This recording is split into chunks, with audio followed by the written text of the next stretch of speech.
Et l'auteur de ce film est Luc Moulet, qui est donc en face de moi. Le film s'appelle La comédie du travail. Donc autant dire que voilà quelqu'un qui ne prend pas le mot travail dans son sens étymologique, qui avait à voir avec la torture, mais comme un sujet de comédie. C'est très rare que le travail, soit filmé, vieux problème abordé par pas mal de cinéastes, comment filmer le travail, deux, que le travail soit considéré comme un sujet de comédie. Donc dans ce terrain finalement très peu travaillé, si j'ose dire, depuis les grands ancêtres du burlesque, donc depuis les temps modernes ou depuis René Clair, il n'y a pas beaucoup de cinéastes contemporains qui, sans faire de pathos, sans faire de sentiment du tout, avec simplement un très grand sérieux, un sérieux un peu pataphysique, un peu trop sérieux, si bien qu'à la fin ça devient un peu inquiétant, sur les chiffres, sur l'exactitude, sur la désignation des choses, essaie d'avancer deux, trois situations comiques dont le sujet est le travail. Alors, est-ce que le sujet du film, c'est le travail ou le chômage? Alors, tout le film consiste à dire que finalement, au bout du compte, il y a des points communs, mais que quand même, c'est pas la même chose. C'est quoi le sujet du film, Luc Moulet? C'est le travail ou le chômage? Ou leur lien indissoluble? Il y a effectivement un lien indissoluble. Bon, ça semble concerner plus le chômage, mais le sujet réel, c'est plus le travail. Donc, normalement, le chômage, c'est la négation du travail. Donc, c'est englobé. Mais effectivement, si on étudie précisément les films, toutes les petites figures qu'on voit, c'est les rapports des gens avec le travail. Alors, y compris donc le personnage de chômeur professionnel du film. Il y a dans le film un personnage qui pointe à la NPE, pointe une fois par mois, et le reste du temps, il fait ce qui l'intéresse. Et ce qui l'intéresse, c'est monter dans des montagnes, escalader le Népal, etc. Et ce personnage se trouve à un moment, on dira un peu comment, obligé d'accepter la place qu'on lui a trouvée. Mais ce qu'on comprend également, c'est que ce personnage, en dehors du moment où il pointe, n'est pas Alexandre le Bienheureux, ou n'est pas cette figure un petit peu populaire, traditionnelle de celui qui n'en fait pas une rame, vit modestement, s'en fait pas, laisse les autres s'user bêtement. C'est quelqu'un qui organise très très précisément, solitairement, soigneusement son... Comment appeler ça? Son hobby, son travail, sa raison de vivre. Qu'est-ce qu'il fait quand il ne pointe pas? Et il se balade. Je pensais un peu à un exemple célèbre, c'est Coolidge, qui a passé toute sa vie à voyager. Hein. Et effectivement, il se dépense lorsqu'on parcourt 40 km par jour ou 150 km en vélo par jour. On se dépense. Il y a...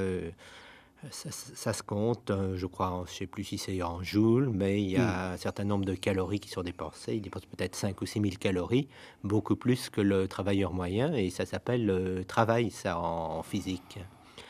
Et effectivement, c'est beaucoup plus d'efforts que certains fonctionnaires ou d'autres personnes qui travaillent vraiment 1 heure par jour, qui sont à leur bureau de temps en temps et qui gagnent des fois beaucoup plus d'argent. Alors donc, c'est un film qui relativise les notions de travail. Et en plus, c'est un travail que de pointer à la NPE. Il faut organiser ses présences, savoir être conciliant avec les personnes qui vous interviewent à la NPE ou à la CEDIC. Ça, c'est tout un travail. Hein. Donc finalement, on arrive à cette conclusion qu'il y a de l'activité partout, que l'activité la plus sérieuse est peut-être celle qui consiste à ne pas travailler au terme social du terme, et qu'il y a aussi des gens qui ont un travail, lequel consiste à chercher aux autres un travail, et qu'ils ne le font pas, ou qu'ils le font peu, puisque donc à l'autre bout du film, il y a Sabine Hautepin, qui joue le rôle d'une staccanoviste de la NPE, d'ailleurs qui a des résultats absolument foudroyants. Tous les gens qui passent par son bureau, on leur trouve un poste. Donc c'est très bien, sauf que c'est pas bien pour l'agence, qui sinon va évidemment avoir des problèmes. Et c'est pas bien non plus pour le héros donc du film, l'alpiniste, qui lui ne veut absolument pas qu'on lui trouve un poste, et Sabine Hautepin qui est tombée amoureuse de lui. Alors c'est vraiment l'amour at first sight. Elle a décidé que c'était lui et pas un autre. Elle le drague à travers son travail, croit lui rendre service et découvre tout d'un coup le poteau rose, c'est qu'il avait absolument pas besoin de ce travail. Donc là, c'est des situations de comique. Il y a même un quiproquo puisque elle met un certain temps à comprendre le vrai désir de l'autre, qui est tout à fait incapable en plus de l'exprimer. Ce que je trouve d'ailleurs assez drôle dans le film, c'est là où il est également très original, c'est que les personnages qui font des choses, qui ont des actions, qui s'agitent, ne le revendiquent pas, sauf un moment Sabine Audepein qui délire un peu sur un rêve utopique que le travail disparaîtrait de la surface de la planète, mais qui est donné comme une scène un peu bouffée délirante, disons. C'est que les gens tiennent très très peu de discours sur ce qu'ils font. Alors ça fait rire certains, moi ça me fait beaucoup rire, parce qu'on n'est pas habitué à voir au cinéma des personnages qui sont assez peu capables de bavarder, d'exprimer, d'enjoliver ce qu'ils font dans la vie. Simplement, ils le font de la façon la plus têtue, la plus petite, la plus précise possible. Et puis, ça peut aussi angoisser, disons, une partie du public qui aurait pensé voir un de ces films, comme par exemple faisaient beaucoup les Italiens à un moment, genre Le Pigeon. Le Pigeon se terminait, si tu te souviens, sur les cris du vieux là qui dit à Gassman, ils vont te faire travailler, n'y va pas, n'y va pas. Bon, c'est une sorte de pathétique. Alors, est-ce que c'est quelque chose qui tient, bon, tout simplement à toi, quelqu'un qui aime pas beaucoup les grandes phrases et les discours, bien qu'ancien critique de cinéma, ou est-ce que c'est quelque chose que tu as observé, c'est-à-dire que plus ça va, plus les gens font leur truc dans leur coin et simplement s'arrangent pour que ça ne cogne pas trop avec les autres? Le film essaie d'être un peu objectif et pas une suite d'idéologies résumées dans des mots. Donc, celui qui veut absolument travailler, il n'y a pas besoin de lui faire tenir, de lui faire exprimer son credo, parce que tout le monde voit comment il est, ce qu'il est. Et lui-même, il va pas passer son temps à définir quelque chose qui est assez commun comme réaction. Je veux travailler à tout prix. C'est assez courant, hein. Il y a quelques remarques qui touchent à son idéologie, qui sont exprimées en commentaire off par le chômeur professionnel. Elles sont rares. Bon, je pense qu'elles font rire, parce que le but du film, c'est de faire rire.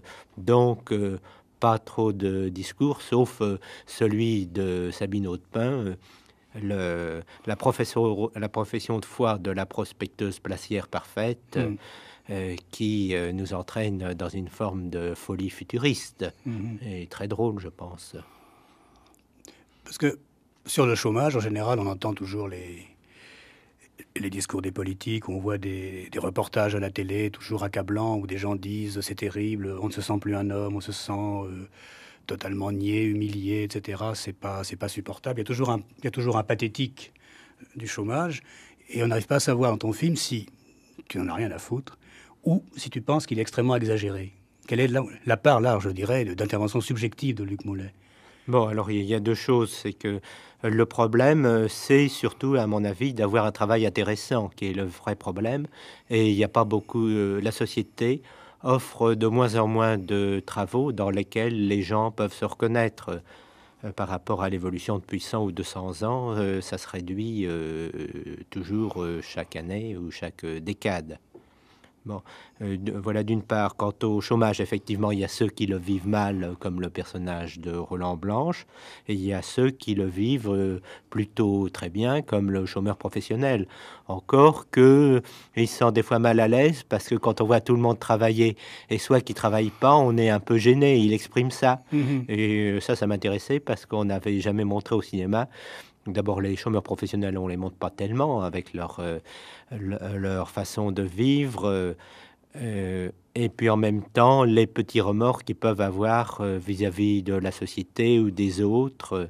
Enfin, tout un tas de réactions qui sont assez nouvelles dans les genres d'expression, parce que souvent, en littérature, quand on parle du chômage, c'est effectivement le lieu commun, la catastrophe. C'est pas uniquement ça. Et d'ailleurs, il y a des gens qui vivent très très bien leur chômage, pas seulement les chômeurs professionnels dont je me suis inspiré, hein, mais ce qu'il y a, c'est que c'est aussi assez difficile au bout d'un certain temps, parce qu'il faut vraiment bien s'organiser, savoir ce sur quoi on base sa vie. Et faut être fort hein, pour être chômeur professionnel. Faut être fort moralement.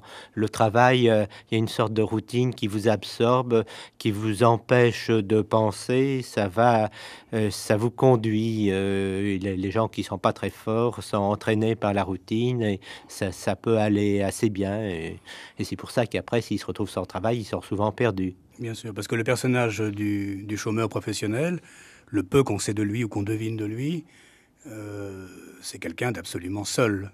Il est dans une solitude, alors assumée, il ne se plaint pas, mais on a un sentiment très, très physique, pas oppressant, mais presque, que c'est quelqu'un qui doit tout calculer personnellement, de la façon la plus précise possible. Les gens qu'il rencontre, qui sont comme lui, il y en a un autre qui est très drôle, qui est un personnage plus vieux que lui, qui est au bord de la retraite, qui lui refile des tuyaux, du genre il vaut mieux s'inscrire au chômage en Angleterre ou en Australie. Il dit ah bon, je savais pas, tiens, c'est intéressant. Mais enfin, on sent qu'il n'échange que des choses concrètes, absolument pas de signes de reconnaissance, il n'y a pas de glu idéologique du tout. Et on se dit que un chômeur professionnel, c'est quelqu'un effectivement qui doit avoir la force de sa solitude. Ce qui me mène un peu, c'est une cheville un peu lourde, bon, pour parler de ta position dans le cinéma français, puisque tu tournes, à mon avis, pas assez souvent. Alors, je dirais pas que tu es un chômeur, mais il y a cette même qualité de quelqu'un d'assez solide, finalement, pour organiser du mieux qu'il peut les films qu'il peut faire. Mais est-ce que c'est pas pesant? Ou est-ce que toi, tu t'estimes suffisamment fort pour vivre comme ça? Bah, faut savoir un peu ce qu'on veut dans la vie. Bon, il faut faire un travail intéressant, bon, qui vous rapporte de l'argent, en même temps qui soit bien reçu. Bon, bah, mes films me rapportent de l'argent, de quoi vivre. Ils ont une bonne critique, les gens rient. Effectivement, je pourrais faire plus de films et puis il pourrait y avoir plus de spectateurs, mais je veux dire, par rapport à d'autres, il faut considérer que c'est déjà pas mal, hein. Cela dit, hein, effectivement, il y a un certain nombre de films que j'ai pas fait et que je voudrais faire. C'est déjà pas mal si je songe que j'ai fait 6 longs métrages et 10 courts métrages, plus de films que Tati ou Eisenstein, mais bon, ben, j'aurais pu en faire plus et j'espère bien me rattraper dans les décades à venir. Parce que Truffaut avait dit une phrase comme ça, qui est plutôt restée, parce qu'elle était tout à fait à l'image de Truffaut, et elle avait beaucoup de bon sens par rapport à lui.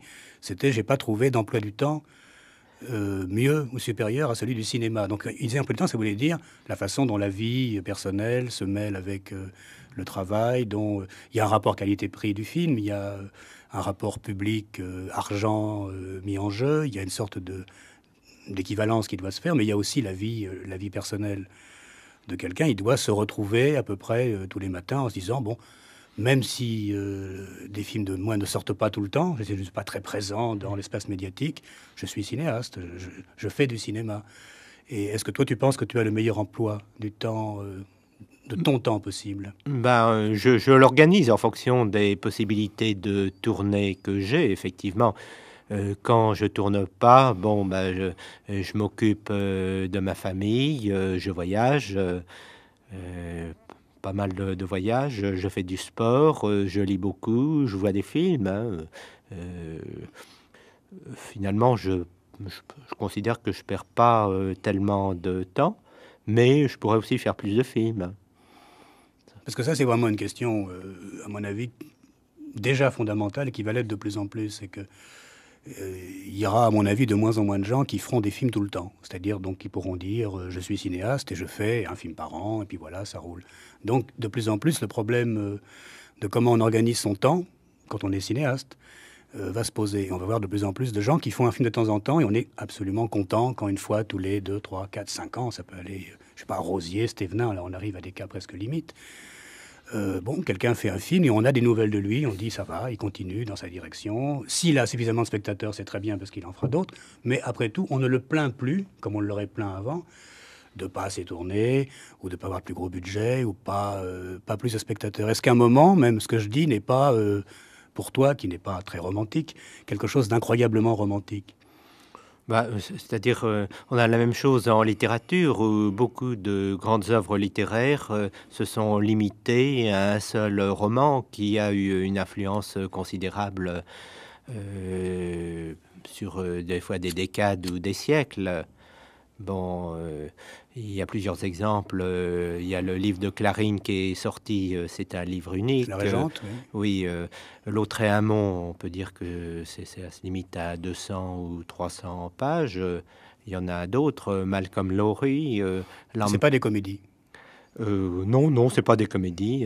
Effectivement, les comédies, Est-ce que, est-ce que dans la comédie, c'est-à-dire dans l'envie de faire rire, il n'y a pas l'envie de faire rire plutôt souvent? oui, enfin, c'est pas. C'est-à-dire, il y a l'écrivain, bon, qui s'exprime une fois, et puis après, bon, il passe à autre chose. Et dans le cinéma, on trouve aussi ça. Bon, moi, je suis un peu au-delà de ça, puisque j'ai pas fait un seul film, j'en ai fait plusieurs, hein. Hmm. Donc, effectivement, il y a un certain nombre de sujets qui m'intéressent et grâce auxquels je dois pouvoir faire rire. Et bon, c'est un peu dommage que certains, j'ai pas encore pu les tourner lorsqu'il s'agit de films un tout petit peu plus chers Hmm. que la moyenne. Alors on va revenir un petit peu sur ce qui est drôle dans le film, et puis je disais au début aussi un peu inquiétant. Là, dans la petite phrase qui est en exergue du pressbook, tu dis j'aimerais tout voir sous l'angle du comique, un comique qui ne soit pas forcément une valeur satirique, mais qui prenne davantage le pouvoir suprême de la désignation de l'urgence. Bon, alors, l'urgence, on en a un peu parlé, elle est quand même un peu relative. J'aime bien le mot désignation parce que je pense qu'il n'y a pas de meilleur mot pour définir ce que tu essaies de faire avec le cinéma depuis toujours, alors depuis le début, c'est-à-dire toutes les fois que le spectateur serait prêt à rentrer dans de l'imaginaire, c'est-à-dire serait prêt à imaginer des choses, à se laisser séduire, à se laisser entraîner par un mouvement, à se laisser raconter une histoire. Tu le rappelles à l'ordre, mais dans la seconde qui suit, ce qu'il n'y a pas chez toi, plus fort que tout, un véritable plaisir, je dirais presque une jouissance, à s'arranger, un, pour appeler un chat, et deux, pour même faire en sorte que le chat ne soit même pas une métaphore d'autre chose, c'est-à-dire avoir la chose même, avoir l'exposé le plus objectif possible, objectal, faudrait même dire, d'une situation, donc sans que les personnages aient des sentiments sentimentaux, sans que quelque chose dont on dit que ça existe dans le film existe dans l'imaginaire du spectateur sans être immédiatement réalisé. Par exemple, lorsque l'alpiniste parle de la montagne, tu laisses pas soit Sabine Audepin dans le film, soit le spectateur rêver à ce que c'est que le Népal, puisqu'il a un billet d'avion pour le Népal, mais tu prouves dans une scène qui vient après qu'effectivement, il fait bien de l'alpinisme, que tu es monté toi aussi en haut de la montagne, et tu en as tiré 2 plans, c'est tout. Tu n'as absolument pas fait un plan extraordinaire sur les crevasses. Il y a absolument l'horreur de l'idée qu'on pourrait enjoliver les choses. Est-ce que je me trompe? Bon, d'abord cette citation, elle m'étonne un petit peu parce que c'est pas mon vocabulaire. Je pense que c'est un entretien qui a été fait Oui, cahier du cinéma. comme ça, et puis on a donné des termes qui assez généraux, qui correspondaient à ce que je disais, mais j'ai pas dit ça. Mais enfin, bon, ça peut peut-être correspondre à ce que je voulais dire, hein. Bon, effectivement, il faut être très simple, très direct. Un plan pour une chose, hein, et on n'enjolive pas. D'ailleurs, je continuerai parce que j'ai un projet qui est la comédie du travail 2, c'est-à-dire le comportement du personnage du chômeur professionnel lorsqu'il est effectivement hors de France, et bon, sa vie, sa réaction, enfin, ce que j'appelle le wanderlust, effectivement, ce qu'il ressent. Un film qui s'appelle Trashy Lapcha et que, bon, j'espère bien tourner prochainement. Donc, j'ai pas voulu en mettre trop parce que ça relève plus du deuxième film à faire, hein. Et puis, en même temps, je trouve que comme ça, quelques plans d'extérieur très précis avec un changement complet de lieu, c'est plus impressionnant. Mhm. Et puis c'est aussi plus drôle. Enfin, si on rentre dans le système des films, c'est même carrément drôle. Par exemple, moi j'ai vu le film hier. Alors, dans la salle, il y avait des gens qui riaient, disons, à des choses relativement traditionnelles. Enfin, un comique de quiproquo, de situation. Et puis moi, ça m'est arrivé de rire, alors plutôt seul dans la salle, à des choses qui peut-être concernent ce qu'il y a de plus drôle dans ta sensibilité, qui est un peu parodique, un peu ironique, comme par exemple un moment où donc Roland Blanche explique, je crois que c'est lui, il explique comment il voit la télévision chez lui. Et alors il parle de là où est l'écran de télévision. Et puis tout d'un coup, il y a un travelling, enfin il y a un mouvement de caméra extrêmement nerveux, précis, comme dans un reportage sur une enquête policière, comme s'il y avait eu des morts et comme si on montrait l'arme du crime et comme s'il fallait prouver que ce qu'il disait, ce personnage, qui est quand même très anodin, correspondait bien à des images immédiatement montrables, comme si tu étais contraint, presque ironiquement, alors là, d'avérer avec le cinéma ce qui a été dit, comme si ce qui était dit ne suffisait jamais, qu'il fallait toujours, même une chose dite, on doit pouvoir la montrer. Ou à d'autres moments, le personnage joué par Michel Delahaye, le chef de l'agence, qui dit « oui, c'est comme ce que j'avais dit à tel colloque ». Et tout d'un coup, il y a un plan qui est un faux plan d'actualité, un faux plan de télévision où il parle dans un colloque, où il dit des choses assez terribles sur le chômage. Et on dirait que tu t'amuses à parodier aussi le trop d'exactitude. C'est-à-dire quand quelqu'un mettrait tout entre guillemets, tout en citation, au point de créer soit du rire, soit du malaise. Est-ce que c'est un jeu qui t'amuse, ça? Oui, c'est-à-dire dans le premier cas, effectivement, on montre comment il peut à la fois écouter la radio et voir la télévision. Alors il y a une organisation technique, et puis c'était aussi amusant parce que dans la télévision, il se reflétait le couple modèle constitué par lui-même et sa femme. Et puis dans le deuxième cas, effectivement, on amorce la référence à un congrès qui se passait en Afrique sur le chômage et dont parle le directeur de l'agence. Mais c'est aussi intéressant parce qu'après, il y a sa voix avec haut-parleur qui donne tout de suite un effet assez comique. Et en même temps, tout le monde se baffre dans ce plan. Alors, il y a deux effets comiques qui s'ajoutent. Parce que moi, en même temps que la lenteur du texte, parce qu'il parle avec haut-parleur, il est forcé de parler plus lentement. Alors, le rire augmente. Parce que je pensais, enfin, en parlant de cette sorte de tentation de tout mettre entre guillemets pour que ce soit plus isolé, pour qu'on ait, comme tu disais, une image, une chose, où on dit une chose et on montre cette chose et pas autre chose, que tu avais tout un système de protection, parce que les guillemets, c'est aussi des protections, et que ce que ça exorcisait, c'était quand même une sorte de phobie. Enfin, je pense à une scène qui ne peut être inventée que par un phobique, qui est la scène après la scène d'amour. Enfin, on arrive à la fin de la scène d'amour, et puis Sabine Houdin va découvrir sur quel oiseau elle est tombée. Il discute, et puis il se fait une tartine de confiture avec le doigt. Donc déjà, c'est assez peu ragoûtant.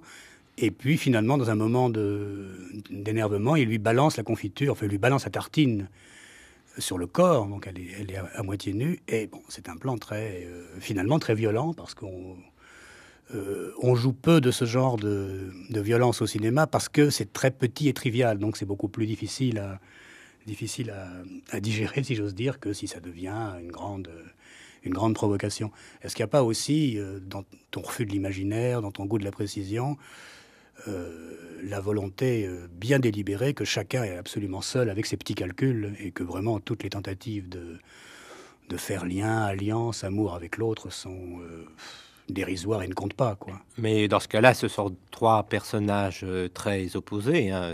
Il ne faut pas généraliser à partir de ces trois personnages. D'autre part, lorsqu'il y a vraiment une alliance entre personnes, effectivement, ça marche. Donc, c'est moins intéressant. Dès que ça se passe bien dans la vie, c'est moins intéressant au cinéma. Si tout allait bien, on ferait plus de films. On passerait tout notre temps à baiser, à se promener, et à dormir ou à travailler. Hein. Donc, le cinéma, c'est quand ça va mal. C'est un peu, je compare souvent le cinéma au ministère de la Justice. Si l'idéal, ça serait qu'il n'y ait plus de délits et il n'y aurait plus donc de fonctionnaires au ministère de la Justice. De même, si tout allait bien, bon, il n'y aurait plus besoin de cinéastes. Non, mais des fois, ça va mal entre les gens. Mais chez toi, quand ça va mal, c'est entre eux et puis leurs plans, leurs calculs, leur petite stratégie, leur petite tactique. C'est pas entre eux que ça va mal. Les gens sont définis par rapport à leurs ambitions. Ils ont chacun un but et puis bon, ils s'opposent à cause de ça. Mais on filme pas les gens en aplat sans leurs ambitions, tout au moins dans ce film-là. Non, on sait absolument toujours ce qu'ils veulent et donc du coup, on peut pas beaucoup rêver sur ce qu'ils pourraient vouloir à plusieurs, puisqu'on sait toujours ce que chacun veut et à très court terme en plus, c'est-à-dire dans la seconde qui suit. Mais il y a l'imaginaire, d'abord parce qu'on voit les rêves des personnages, hein, qui vont un peu plus dans leur sens. Et puis, deuxièmement, parce que ces situations sont assez poussées et relèvent de l'imaginaire ou de la science-fiction. Parce que je pense pas qu'on trouve beaucoup de prospecteuses placières qui arrivent à trouver du travail à tous les chômeurs, par exemple. Et même des chômeurs professionnels qui arrivent à ne pas travailler pendant 20 ans. Si j'en connais un, mais il ne doit pas y en avoir beaucoup quand même. De même, on trouvera pas beaucoup de chômeurs qui s'en vont comme ça à la campagne faire semblant de travailler, hein.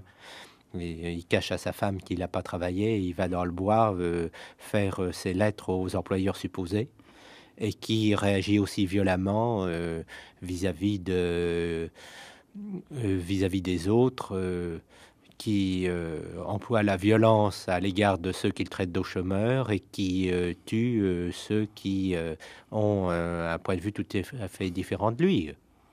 Oui, enfin là c'est un peu spécial. Parce que il y a de l'imaginaire, beaucoup. Oui, moi je dirais pas qu'il y a de l'imaginaire, je dirais que la place où l'imaginaire devrait venir est indiquée. Mais je suis pas sûr que le spectateur ait vraiment le temps d'y faire un tour. Je crois qu'il est quand même régulièrement ramené à la réalité brute, enfin objectale des choses. D'ailleurs, ça me mène à une autre remarque qui est sur les acteurs. Donc Roland Blanche, Sabine Audepin, et le troisième, je ne le connais pas. Henri Deus. Voilà. Que tu utilises d'une façon assez particulière, comme si c'était aussi une façon, la façon de les faire jouer, de traiter le sujet. Le sujet, c'est pas seulement le chômage, c'est l'emploi. D'ailleurs, on dit chômeur, non, on dit demandeur d'emploi. Et le mot emploi n'a pas du tout les mêmes connotations que le mot chômage. Emploi, ça s'utilise également dans le casting. Disons, le casting des films, ben, on cherche quelqu'un pour tel ou tel emploi. Et il y a une façon de prendre les acteurs, même donc assez connus, alors que dans les films précédents, c'était souvent des acteurs peu connus où toi-même, tu jouais le rôle principal.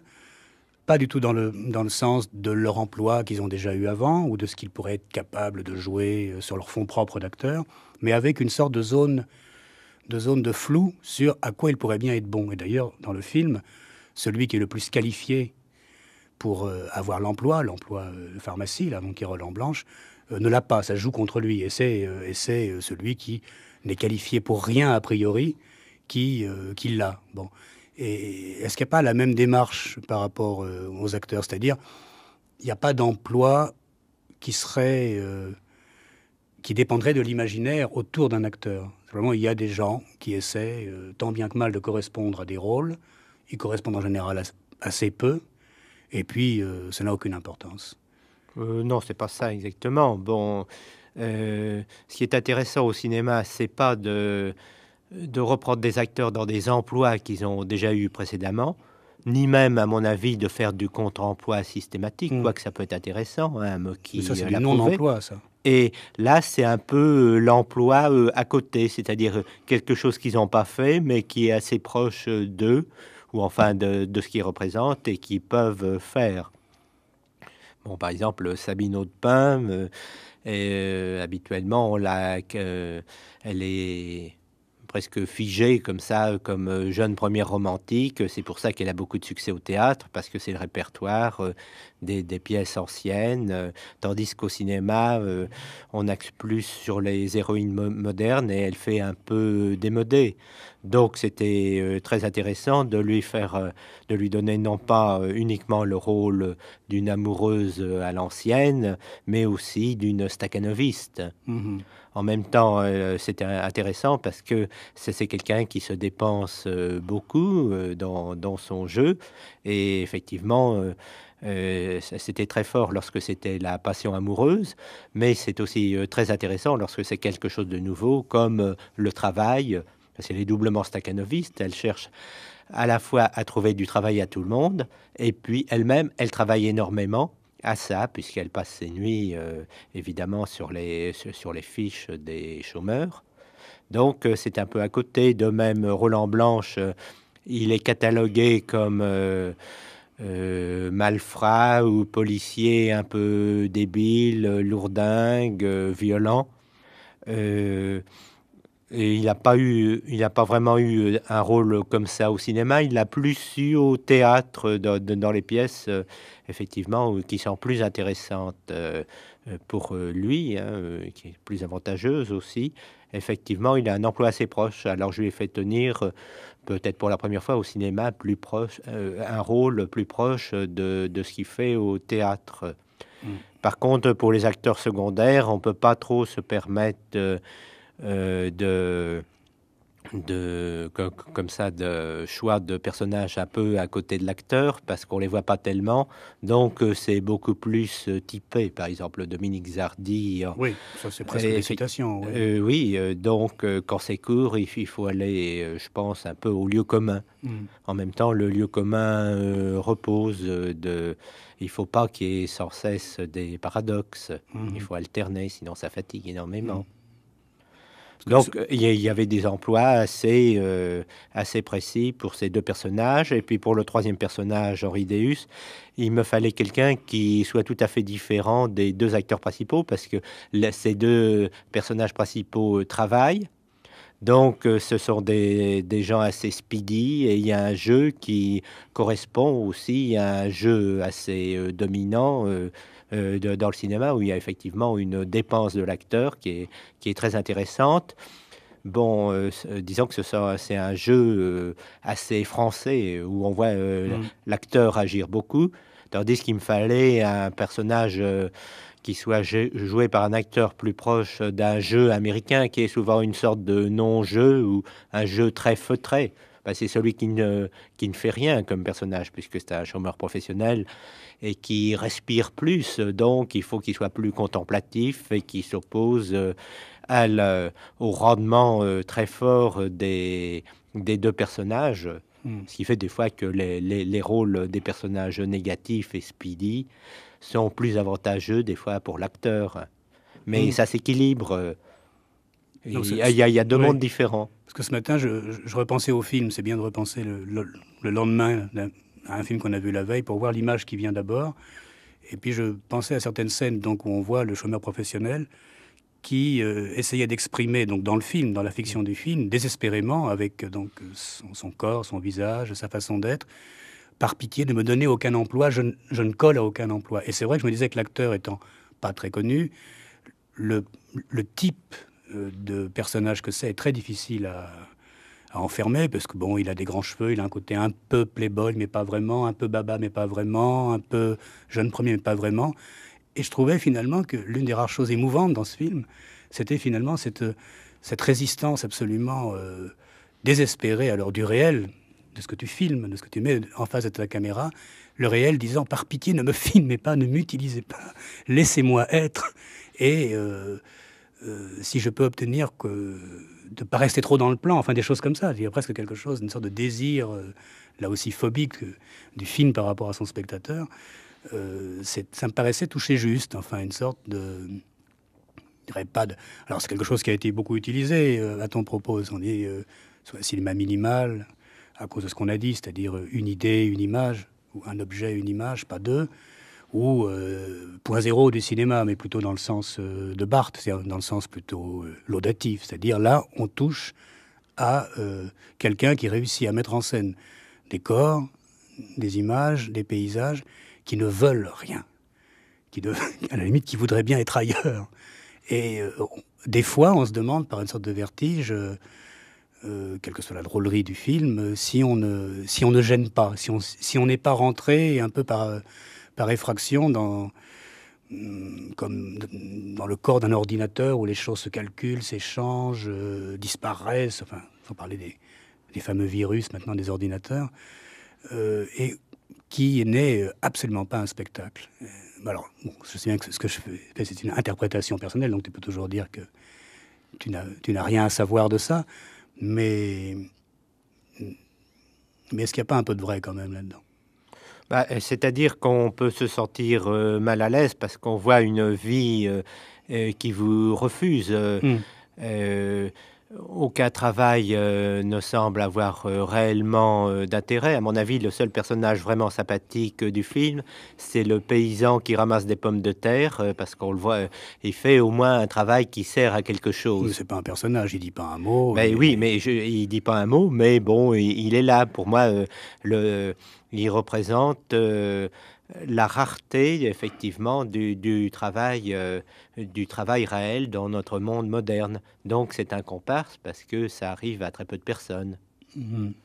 Qu'est-ce que tu penses de toutes les choses qui avaient été dites, surtout par Godard à un moment, sur l'impossibilité de filmer le travail, quelque chose qui l'avait beaucoup obsédé à un moment? Bah, effectivement, on peut pas filmer la totalité du temps de travail, hein, parce que il s'exprime par la durée. Un film dure souvent 1 heure et demie. Bon, bah, le travail, ça dure plus d'1 heure et demie. Même si on filme une journée, ça dure quand même 8 heures, hein. Et c'est difficile, effectivement, à montrer. Cela dit, je m'y suis un peu attaché, puisque dans Jeunesse d'un repas, j'ai Oui. montré des chaînes. Et effectivement, bon, j'ai essayé d'évoquer un peu ce que peut être le travail, la façon dont ça se déroule, par exemple le fait qu'on mette des musiques pour accélérer le rendement, un tas de choses comme ça, les petits-enfants de 10 ans qui se croient obligés d'en faire plus pour bien montrer qu'ils sont dignes de leurs aînés en faisant un travail Mm. de force, avec autant de conviction que leurs aînés. Mais il y a d'autres films aussi. Le meilleur film de Lumal, c'est Humain trop humain, Oui. sur le travail, je crois que c'est à la Régie Renault, ou je ne me souviens plus, mais enfin, dans Mm. une chaîne qui est vraiment très fort. Et puis, on voit aussi dans Élise ou la vraie vie, qui est peut-être un peu discutable comme film, mais il y a une évocation effectivement du travail, ou dans le film de John Berry, Le voyage à Oui, c'est Paimpol. pas mal, oui. Mm. Oui. Mais c'est rare. Godard disait c'est parce que il y a le même tabou que si on filmait l'amour. Enfin, l'amour au sens sexuel. Alors, on comprend bien à travers Godard, c'est montrer à quel point les gens finissent par faire corps avec cette chose qui ne les concerne pas fondamentalement. C'est évidemment tabou, parce que dans le travail même aliéné, il y a quelque chose qui fait corps. Oui, c'est vrai. L'envie d'appartenir à une communauté à n'importe quel prix, l'envie d'échanger un travail intéressant qu'il faudrait faire tout seul contre un travail aliénant, mais qui a au moins l'avantage de nous maintenir dans le social. Donc c'est vrai que les caméras des cinéastes n'aiment pas trop filmer ça, sauf si elles font de la démagogie ouvriériste ou bon, mais c'est pas le cas en ce moment. Non, je pense pas que ça soit ça. C'est effectivement, il y a une sorte de tabou commercial, que c'est pas très intéressant et que ça va pas Alors c'est amener pas très tellement de vendeur, c'est sûr. spectateurs dans la salle. Et puis, bon, il y a cette histoire de la durée qui fait que ça rend pas vraiment. Mais c'est quand même plus facile que de filmer l'amour, parce que on a quand même beaucoup de données, sauf la durée, quand on filme le travail. Tandis que dans l'amour, on n'a pas la connaissance tactile, effectivement, Hmm. qui est très importante dans Mhm. l'amour. Et on peut s'en tirer, effectivement, avec un dispositif formel très fort, qui évite et qui évoque les sensations tactiles, Hmm. et qu'on peut éprouver. Eh bien, on est parti dans des directions en apparence très loin du point de départ, mais pas du tout. Il est bien question de tout ça dans La Comédie du Travail de Luc Moulet, film tout à fait exceptionnel, dans le sens propre du terme. Il y a des exceptions, et Dieu merci, il y en a quand même pas mal, qui font que le cinéma est une bien belle aventure. Merci Luc Moulet.